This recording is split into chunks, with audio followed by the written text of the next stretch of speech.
Where there is art, there is life.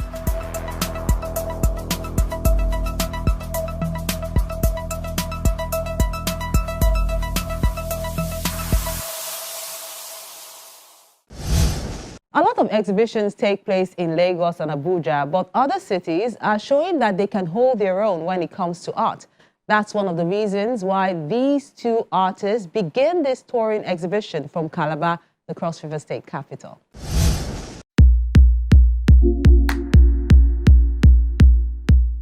The Calabar Sports Club has opened its doors to its first exhibition for the year, the first to focus exclusively on creating awareness on the need for people to come and enjoy art that promotes unity by showing different cultures.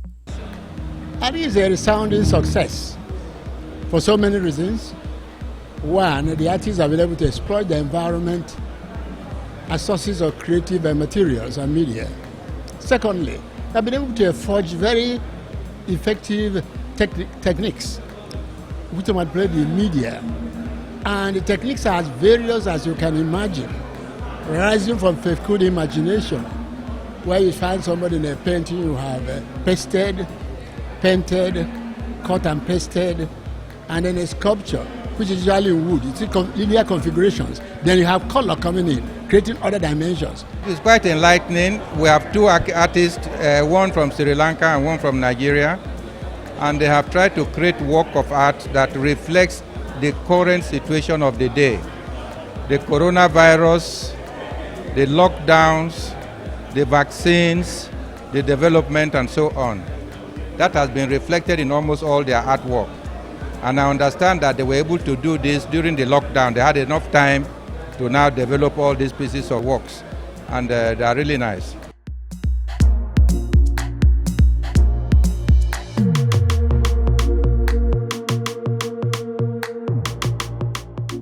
The art tour, titled Creolization, is a duo project by Sukanthi Egareva and Clem Akbang, both based in Calabar, the Cross River State capital. The artists showcase the paintings, sculptures, fabric, mixed media works and designs produced during the peak of the coronavirus pandemic and the national lockdown that followed suit. Today's exhibition is all about Creolization. Two artists from two different continents, even though I am a Nigerian now, we come together to exhibit. Most of the works, they were produced during the Corona time.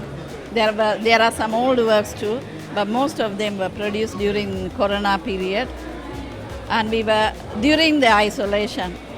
The exhibition is a way of combining cultures to produce a contemporary act that can cut across boundaries to speak in a language which everyone understands.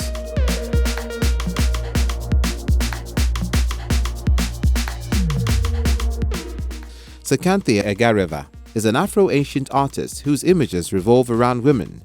She aims to redeem the dignity of womanhood through her works. I think my art is about Afro-Asian. It is Afro-Asian. I talk more about my themes revolve around females. I think because I'm a woman, I feel I have to address female issues. But I'm not a feminist. I just talk about I want to redeem the dignity of womanhood through my works. For Clem Akbang, year 2020 was filled with complexities, and a need to use art to interpret and document it is the way to go. 2020 was a very funny year because of the coronavirus.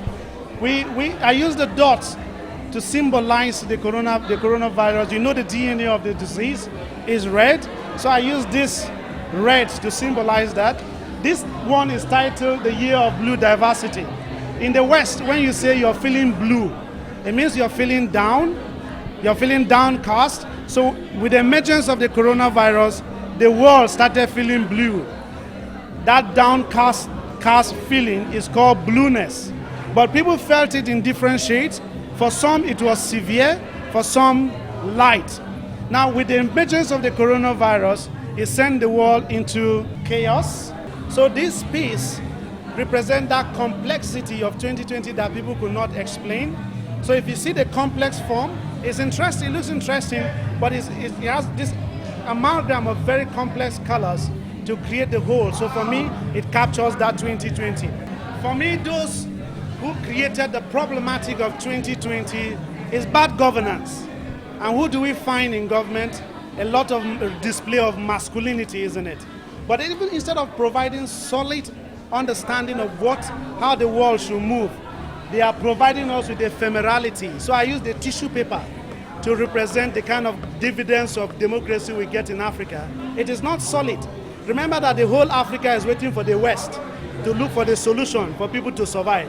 So that ephemerality of what we have in Africa, I use the tissue paper to represent that. It's not solid. If you pour tissue in water, it goes away. And that is what we get as a government policies in the whole of Africa, except for very exceptional cases. For that reason, I am suggesting a new doctrine of necessity. Having seen the failings of masculinity, I want a new doctrine of necessity where we allow women to take over the world for a bit to see if it will work. Because if we give them a chance, there's a possibility they might do better off than what we have seen in Africa for the past 50 or 60 years. I want men to take a back seat and let women take the front burner. Let's see what happens. It's fulfilling to see this 2-year journey to get the pieces to align with the topic come to reality. Creolization is about bringing elements from different sources and made to play together in a way that communicates and people will hear. So when we say Creolization, we are looking at two artists from two different backgrounds. And again, we have one background that is constant, that is a unifying force, that is the internet. Apart from that, they work in the same institution, Crutech.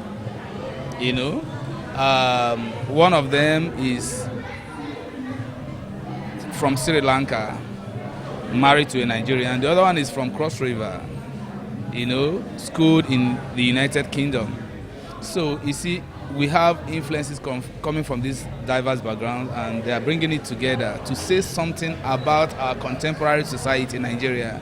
I am really happy that such a great exhibition is happening in Calabar because Calabar is an old city, a city of histories, a city where many things began. And fortunately, in the past few years, Calabar has not really been represented artistically. So I am really happy for myself as an artist that this kind of exhibition is happening in Calabar. And I'm happy also because of the theme of the exhibition. This touring exhibition is expected to move to Lagos, then Abuja.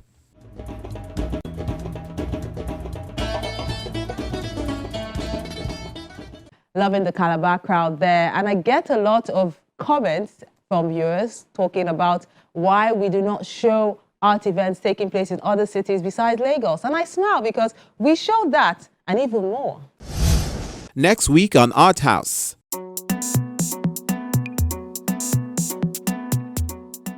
"11-year-old Kanyechukwu Okeke rises beyond barriers to show that he is fabulous, autistic and talented at his solo exhibition in Abuja.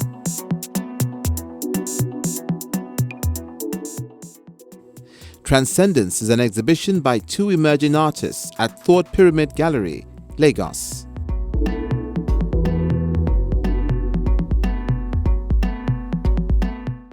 Enjoy that and more the next time you tune in.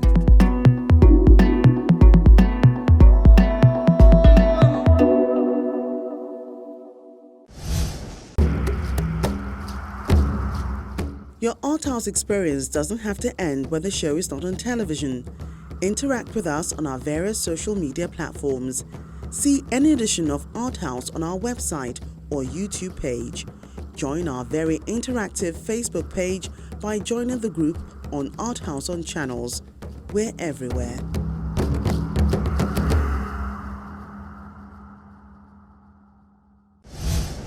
So there's a lot to look forward to next week, especially Kanye's art. It's amazing coming from an 11-year-old. And remember to check out our YouTube page. We encourage you to view, like, and share that link. Let more people enjoy the beauty of the arts.